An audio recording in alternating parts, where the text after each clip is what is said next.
शिवानी जल्दी करो, देर हो जाएगी, प्रिंसिपल सर हमारी राह देख रहे होंगे।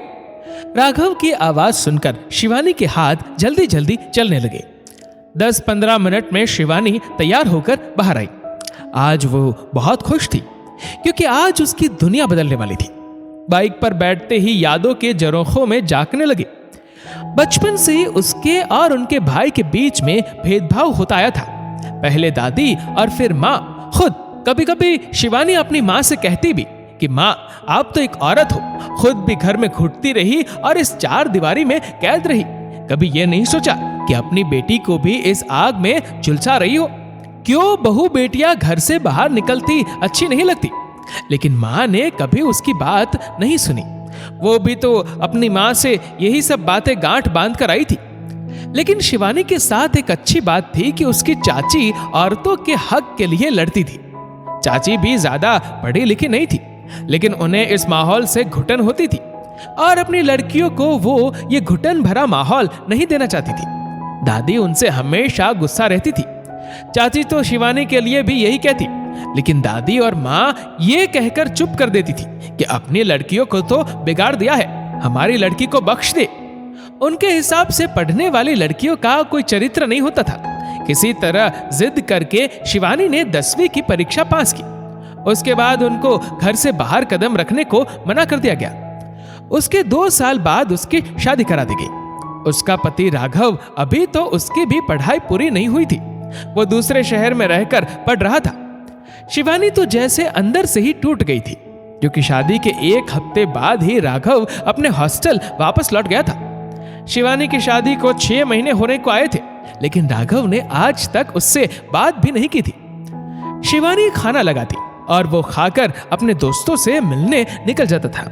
इतने दिनों में शिवानी ने घर की सारी जिम्मेदारी अपने ऊपर ले ली थी, लेकिन पति के रूखेपन ने उसे अंदर तक तोड़ दिया था। इस बार राघव आया तो शिवानी के कानों में आवाज आई। वो अपने माँ बाबा को कुछ समझा रहा था। काम निपटाकर शिवानी कमरे में चली गई, क्योंकि उसे पता था कि राघव का इंतजार करना तो बेकार ही था। वो तो अपने दोस्तों के पास चला जाएगा, कमरे में आने का तो सवाल ही नहीं उठता। अभी शिवानी कमरे में बैठी ही थी कि राघव कमरे में आया। राघव को देखते ही शिवानी चौंक गई। आज उसकी किस्मत पर कैसे रहम आ गया भगवान को। राघव के मुंह से बोल भी ना निकल रहे थे। किसी तरह वो हिम्मत करके बोला, शिवानी, मैं आज तक तुम्हारे पास नहीं आया क्योंकि मैं गुस्सा था, तुमसे भी और अपने से भी। मैं अपनी पढ़ाई पूरे किए बिना शादी नहीं करना चाहता था, लेकिन माँ बाबा की बात टाल ना सका। तुम भी पढ़ाई पूरी किए बिना शादी के लिए क्यों तैयार हो गई? मुझे एक पढ़ी लिखी लड़की चाहिए थी, लेकिन माँ बाबा मान नहीं रहे थे। तुम ये मत समझना कि वहां मेरा किसी दूसरी लड़की के साथ कोई चक्कर है। किसी तरह इतने समय से उन्हें समझाने की कोशिश कर रहा था, पर उनका कहना था कि बहू को पढ़ लिख कर क्या करना है, घर ही संभालना है, वही करने दे। बहू बेटियां घर से बाहर निकलती अच्छी नहीं लगती, घर में दबी ढकी ही अच्छी लगती है। आज उन्होंने अपनी सहमति दे दी है। मैं तुम्हारा पति हूं, लेकिन पति बनने से पहले तुमसे दोस्ती का रिश्ता कायम करना चाहता हूं। तुम्हारे सपनों को उड़ान देना चाहता हूं।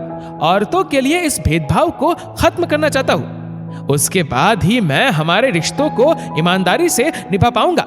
कल सुबह तैयार हो जाना, तुम्हारे एडमिशन की बात करने चलना है। यह सब सुनकर शिवानी की आंखों से आंसू बहने लगे। उसे उम्मीद भी ना थी कि जिस भेदभाव को लेकर वह बचपन से अपने घर में लड़ती आई है, आज वो भेदभाव उसके पति ने खत्म कर दिया है। अगली सुबह उसकी जिंदगी में नए रंग भरने वाली थी।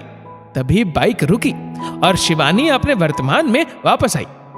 आज राघव के साथ चलते हुए उसके कदम आत्मविश्वास से भरे थे। उसकी जिंदगी की नई शुरुआत होने जा रही थी। दोस्तों, शुरुआत तो करनी होगी अपने समाज से इस भेदभाव को मिटाने की, क्योंकि हमारी पहल ही हमारे समाज में नया सवरा लाएगी। इस वीडियो को लेकर आपकी क्या राय है, नीचे कमेंट करके जरूर बताएगा। और अगर आपको वीडियो अच्छा लगा हो तो इस वीडियो को लाइक करेगा, शेयर करेगा ज्यादा से ज्यादा लोगों तक। और ऐसे ही और भी इंस्पिरेशनल वीडियोस के लिए सब्सक्राइब करें हमारे यूट्यूब चैनल को और फेसबुक पर फॉलो करें हमारे पेज को। धन्यवाद।